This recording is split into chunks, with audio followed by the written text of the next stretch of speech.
তো আসসালামু আলাইকুম, আশা করি সবাই ভালো আছো। যারা আমাদের এসএসসি ব্যাচ 26-27 রয়েছে তাদের জন্য খুবই ইম্পর্টেন্ট একটা টপিক নিয়ে আজকে আলোচনা করব। টপিকটা হলো কি আমাদের অষ্টম অধ্যায়ের উত্তল দর্পণ নিয়ে। এটা খুবই ইম্পর্টেন্ট একটা টপিক। আমি এখানে তোমাদের জন্য সাজিয়ে রেখেছি যে কিভাবে তোমরা উত্তল দর্পণটা মানে আঁকতে যদি উত্তল দর্পণ আঁকতে পারো তাহলে উত্তল দর্পণের সাহায্যে যে কোনো অঙ্ক তোমরা কিন্তু অষ্টম অধ্যায় দিয়ে করতে পারবে। তো চলো আমরা দেখে ফেলি যে কীভাবে আসলে উত্তল দর্পণ আঁকতে হয়। তোমাদের জন্য আমি রেডিমেড এঁকে দিয়েছি, এখন শুধু বুঝিয়ে দেবো। তো ফার্স্ট অফ অল তোমরা তো উত্তল দর্পণ আঁকার জন্য সোজা একটা লাইন দিয়ে দেবে, মানে সোজা ভাষায় বলছি, যে সায়েন্সের ভাষায় যদি বলতে চাই তাহলে আসলে অনেকেই বুঝবে না। তো সোজা লাইন দেওয়ার পর আমরা চাঁদা ধরে আর কি এইভাবে আমরা একটা বরাবর এঁকে লাইন দিয়ে দেবো, মানে চাঁদা বরাবর এরকম একটা এঁকে দাগ দিয়ে দেবো।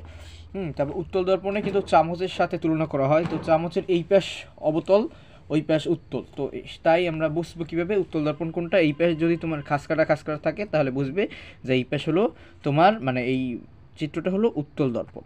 তো তার আগে এখানে উত্তল দর্পণ এটা আকার শেষ হওয়ার পর তোমরা এই হলো যে সি অর্থাৎ বক্রতার ব্যাসার্ধ, এবং এ হলো যে এফ অর্থাৎ ফোকাস দূরত্ব, এবং এখানেও ফোকাস দূরত্ব এই বক্রতার ব্যাসার্ধ।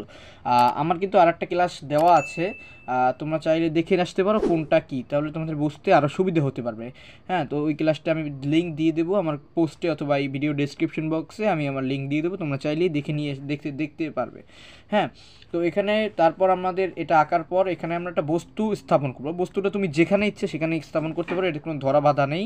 এখানে তুমি সি এর জায়গায় বস্তু স্থাপন করতে পারো, অর্থাৎ বক্রতার ব্যাসার্ধে তারপর ফোকাস দূরত্ব বস্তু স্থাপন করতে পারো। তবে সবচেয়ে ভালো হয় বক্রতার ব্যাসার্ধ এবং ফোকাস দূরত্বের মাঝখানে যদি আমরা একটি বস্তু স্থাপন করি বা লক্ষ্যবস্তু স্থাপন করি তাহলে ভালো হয়। তো আমরা যখন লক্ষ্যবস্তুটা স্থাপন করবো লক্ষ্যবস্তুটা, তখন হবে কি যে একটি লক্ষ্যবস্তু স্থাপন করে আমরা যখন আলো ফালাবো তখন সেই আলোটা আমরা জানি যে প্রতিফলন কিন্তু এক পর্যায়ে যায়, মানে একই মাধ্যমে ফিরে আসে, সেটা কিন্তু অবাস্তব হয় না, মানে অবাস্তব হয়, বাস্তব নয় এটা। তো এখানে দেখো তোমরা, আমরা যখন আলোটা ফালাই তখন বস্তুটা গিয়ে কিন্তু আবার একই মাধ্যমে ফিরে আসে, এই পাশ দিয়ে একই মাধ্যমে ফিরে আসে, এবং এখানে একটা অবাস্তব বিম্ব গঠিত হয়। এবং এই পাশে যদি তোমরা দেখো আবার যখন আরেকটা আলো আমরা এই পাশ দিয়ে ফালাই তখন একই মাধ্যম দিয়ে কিন্তু ফিরে আসে এবং এখানে অবাস্তব বিম্ব তৈরি হয়। এবং এই হলো প্রতিবিম্বটা এ ও বি। এ ও বি হলো একটা প্রতিবিম্ব।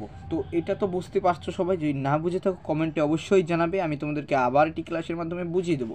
এখন এর অবস্থান, আকৃতি, প্রকৃতি বোঝাবো। অবস্থান দর্পণের পিছনে, এই তো দর্পণটা না, অবস্থান বলতে তোমাদের যে প্রতিবিম্ব সেটার অবস্থান বোঝাচ্ছে। তো এই দর্পণের পিছনে কিন্তু অবস্থান এ ও বি, কীভাবে বুঝছো? তারপর আকৃতি, খর্বিত কি, তোমার যে লক্ষ্যবস্তুর থেকে যদি তোমার এ ও বি অর্থাৎ প্রতিবিম্ব ছোট থাকে তাহলে সেটা হবে খর্বিত, আবার যদি বড় থাকে তাহলে সেটা হবে বিবর্ধিত। আর প্রকৃতি অর্থ অবাস্তব ও সোজা। অবাস্তব সোজা কীভাবে বুঝবে? যখন তোমরা দর্পণে এখানে অবাস্তব প্রতিবিম্ব গঠিত হয়েছে, এটা কিন্তু একই মাধ্যমে যে আবার এদিক দিয়ে চলে গেছে সেটা কিন্তু আবার ভেদ করে নেই, এটা অবাস্তব প্রতিবিম্ব তৈরি হয়েছে, তাই এখানে আমরা বলতে পারি অবাস্তব। এবং সোজা, লক্ষ্যবস্তু যেদিকে প্রতিবিম্ব সেদিকে, সুতরাং এটা সোজা। আর একটা জিনিস খুব ইম্পর্ট্যান্ট টপিক, সেটা হলো যে উত্তল দর্পণে বস্তু ঋণাত্মক হয়। উত্তল দর্পণে কী হয়, বস্তু কিন্তু ঋণাত্মক হয়ে থাকে। যেমন এখানে দেখো ওই সূত্রটা কিন্তু এই একটা সূত্র দিয়ে অনেক কিছু করা যায়। তো এখানে কিন্তু আমাদের এই হলো প্রতিবিম্বের ভি অর্থ প্রতিবিম্ব, ইউ অর্থ হলো তোমাদের বস্তু, এবং এফ অর্থ ফোকাস দূরত্ব। এখানে অবশ্যই মনে রাখবে উত্তল দর্পণে বস্তু ঋণাত্মক হয়, নাহলে কিন্তু অঙ্ক ভুল যাবে। তো আজকের পর্যন্ত এই পর্যন্ত, টাটা, বিদায়, আল্লাহ হাফেজ।